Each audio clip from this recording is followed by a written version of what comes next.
and the people within the prison, the detainees, and the HMP prison staff. It's a bit of a wobbly film because I'm hobbling along on my stick just outside Belmarsh prison. Kolja has been trying to give the Neil Meltzer's book to the prison governor. Not sure how he's doing. He was sent on a wild goose chase, I think, up around there. There's the rest of our crowd over there. Joe giving his speech as he gives every Saturday. The mast, flag at half-mast. Assange! Free Julian Assange! No extradition! Looks like he's still got the flowers and book with him.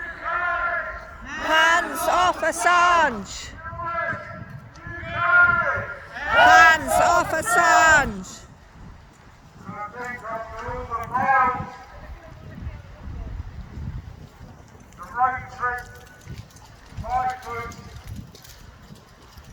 And I'd like to thank Kolja today.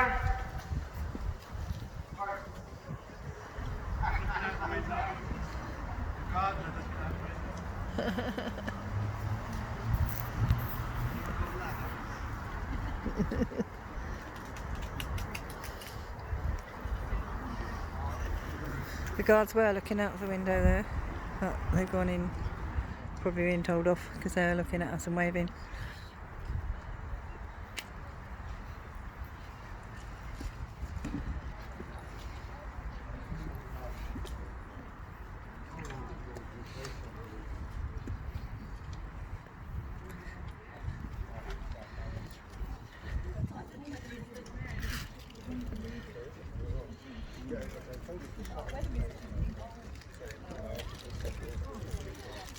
Mayor is a place at the centre of everything that's happening.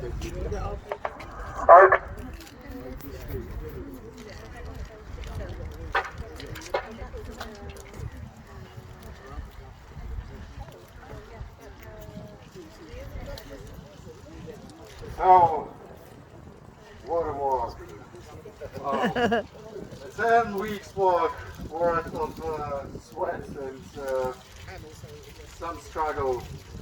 Even my son came because he understood, as I explained it, that this is crucial for our society, for me and for him.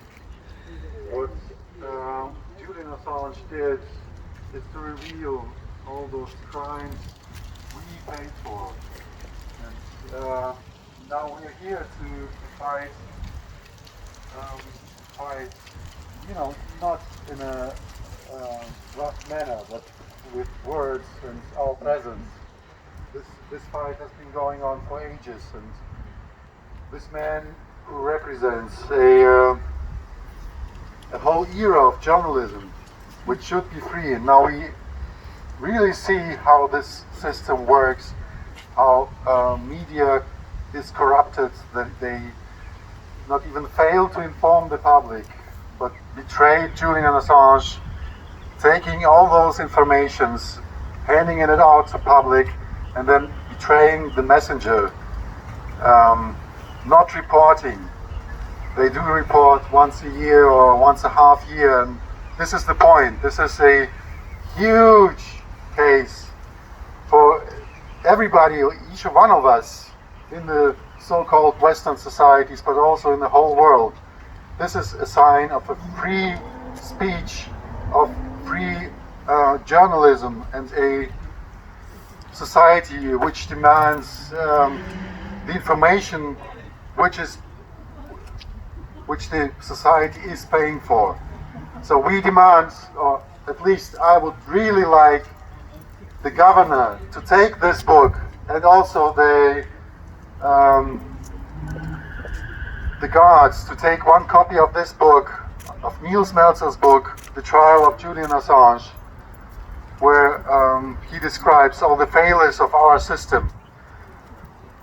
To take the guards a copy for the governor and for the library inside the prison, but they would not allow it, and would send us all over the place just to play games with us. And this is what is already happening for decades and ages. The powerful play games with us and sending just normal people, working class people, to do their dirty work. Yeah, Right? here. Yeah. Julian, if you can hear us, thank you, Julian Assange. Thank you for doing this work. Thank you, Julian Assange. Thank you, Julian Assange. thank you, Thank you. thank you, Thank you. thank you, Julian. Thank you, Julian.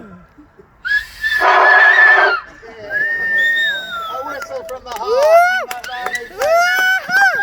Through Belgium, through France, over the ferry to Dover, and all the way walking. No, go on, let someone else have a go. What are you talking about? Right, hang on. I'm going to set the bar low here so anyone else wants to come out and just speak the truth. Listen, Kolja is an absolute hero. He was stuck in Hamburg joining a meeting every week, a support group for Julian. And he wondered... I'll start again. I'm going to set the bar nice and low, so please come up. Kolja is absolutely outstanding what he's done. Every week he'd join a group in Hamburg in Germany, a support group, and he just, like all of us, he's trying to think out the box, what can we do? And he must have come up with this crazy idea of walking all the way to Belmarsh, which has culminated today in the most fantastic spectacle, an absolutely wonderful humanitarian gesture by Kolja to walk 800 kilometres. No, it's 900 miles. Sorry. 900 miles. Sorry. 900 miles, sorry. Details. It's a flipping long way, that's all I can say, and I can assure you he's walked far more than that. But the point of his walk is just to say how utterly corrupt this whole sham that is happening in front of us. Julian has been in Belmarsh for 3 years, waiting for the British courts to do something. You've only got to Google 2 words. Thordarson lied. Just Google those 2 words. Thordarson is the witness, the only witness against Julian, who said Julian hacked. Thordarson was actually bribed by the Americans to lie and say that Julian hacked. Thordarson actually also has 9 convictions for underage sex with boys in Iceland, and he's also currently in prison for £1.5 million of fraud. The main witness against Julian is an absolute fraudster. This whole case is a fraud. It's utterly horrible and wrong. It's so profoundly wrong. I feel ashamed to be British. People think British justice stands for nothing. It stands for absolutely nothing in this case. 3 years, Julian is rotting 200 yards away from where we are. People really need to wake up to what is happening in this world today and join us and free Julian Assange. And it's not just Julian's life that is at risk, it's the free press being a cornerstone of democracy. It's your right to know the truth that is being shredded, being hacked, being ripped up by this sham of justice that is happening. So people, just please join us and join the movement to free Julian Assange! Free Julian Assange! Anyone else want to have a go? Go on, you're very eloquent today. Just referring to Thordarson lies. In any actual legal case where the law is what's being argued about, if it's proved that a central witness is a liar, their testimony has to collapse. If they find out after a case that someone is a proved established liar, the case is what's called unsound, and an unsound case has to be either struck out or retried. That's just one example of how this case is not in any way about following the law. It's about a nod to the law when in fact defying it, in exactly the same manner as the infamous Soviet show trials of the 1930s. That is the level that this case has descended to in British law. You have to understand everything in this case is illegality. To start from the beginning, the Americans tried to seize control of Julian by spurious allegations of a spurious sexual assault inquiry that they never attempted to pursue because there was no case, there was no complaint. There was not a complainant nor a complaint. And in any actual legal proceedings that was about law and not about seizing somebody illegally, the Swedes would have given a documented assurance that they were not going to send Julian on to a third country, that is the United States. And so he resorted to asylum in the Ecuadorian embassy. Now, if this case was about law, having had a change of president, if this case was about law and if they wished to revoke his asylum status, they would have had a court hearing. And if they wished to revoke his citizenship of Ecuador, they would have had a court hearing in which Julian could have been represented. No, this was revoked overnight in a pseudo-judicial proceeding in order that they could expel him from the Ecuadorian embassy. Now, in diplomatic history, no person has ever been forcibly removed from an embassy by the host nation. Now remember that an embassy is actually the sovereign territory of the nation it represents. So British police illegally went into Ecuador and illegally rendered Julian from Ecuador to Britain. That's an international abduction by the British state.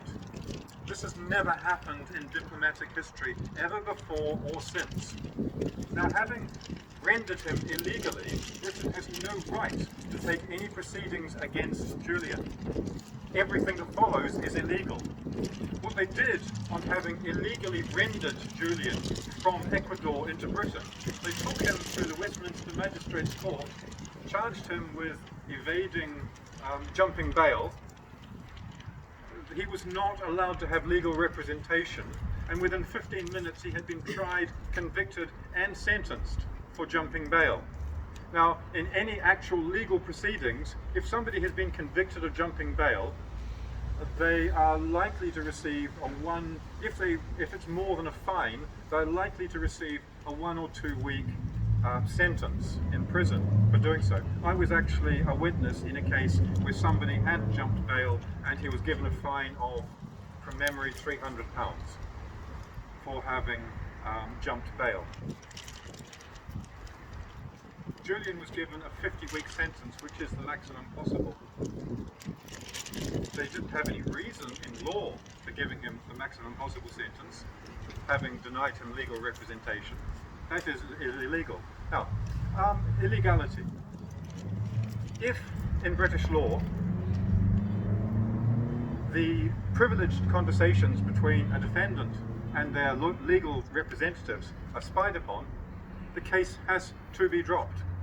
In British law, if a defendant is spied upon during privileged conversations, the case is null and void. It has to be dropped. It cannot be proceeded with. Well, Julian was systematically spied upon in the Ecuadorian embassy by agents of the CIA, and he has also been systematically spied upon during his privileged conversations in Belmarsh prison, right here. That is grounds to throw the case out. It cannot be proceeded with. In British law, if a person cannot expect to have a fair hearing in the country that they might be extradited to, the case cannot proceed. Well, the conditions that the Americans intend to hold him in America are torture. You can't describe them as anything else. You cannot legally extradite a person from Britain to another country if they can be expected to be tortured. It has to fail. If the person cannot expect a fair trial, the case cannot proceed. The requesting judge in East Virginia is what is known as a hanging judge. That is, any person on a political charge appearing before this judge can expect to be found guilty. you cannot, in British law, extradite a person to another country if they can not expect to have a fair trial. This case has to be dropped simply on the grounds that the requesting judge is a hanging judge.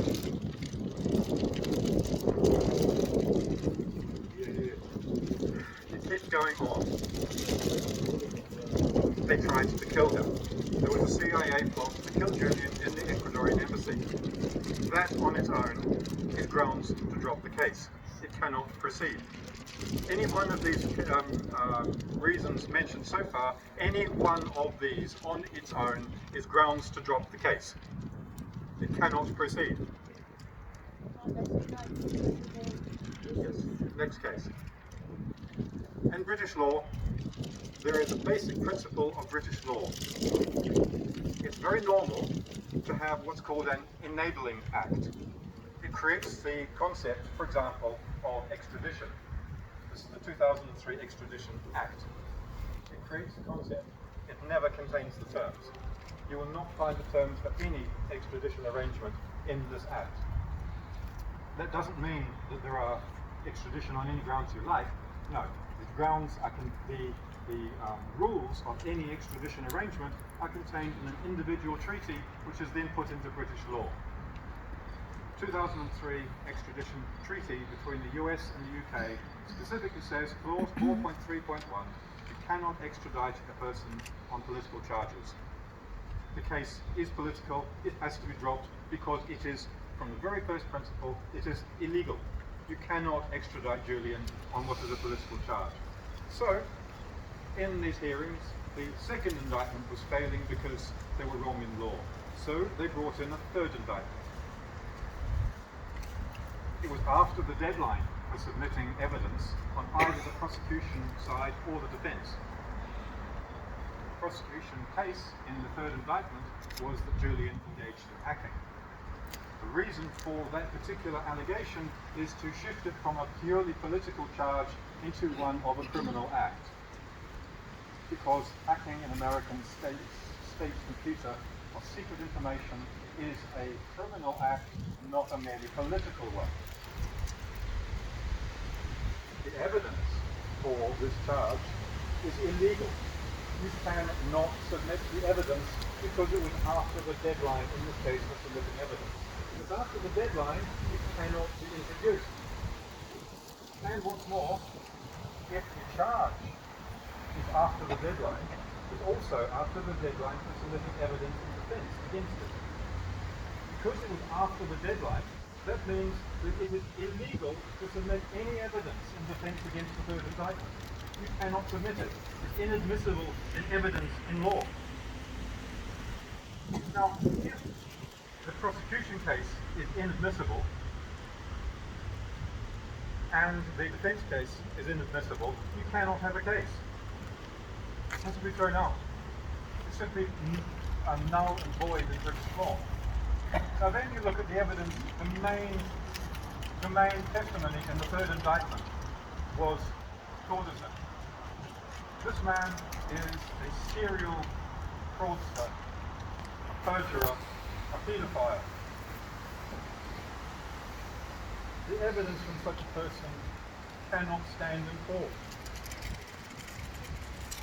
And then it was found out shortly after the case that he had lied in everything that he said, and he was put up by the American state. They knew that he was lying. Yet again, there's a surprise. The American state acting in bad faith. Now, in British law, if even during a case, if it's established that a witness is lying, the whole case collapses. I was once, quite a number of years ago, I was a juror in a court case. It was about an alleged drug shipment across London. The witness in this case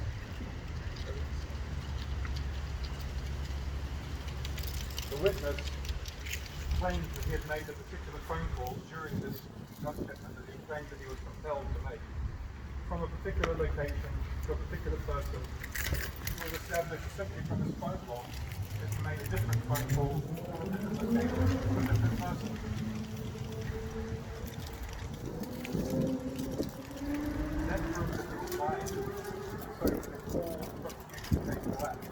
Now here we have, in the case of Julian Assange, the chief witness in the third indictment is a serial perjurer and is proved in court that he lied in court. Everything that he said. The whole case has to collapse. There is no validity in this case at any stage whatsoever. Everything in this case is a nod to the law and a defiance, a contempt, a spitting in the face of the law. Everything in this case is spitting in the face of the law, spitting in the face of truth. Free Julian Assange! Free Julian Assange! Julian Assange! Julian Assange! Free Julian Assange!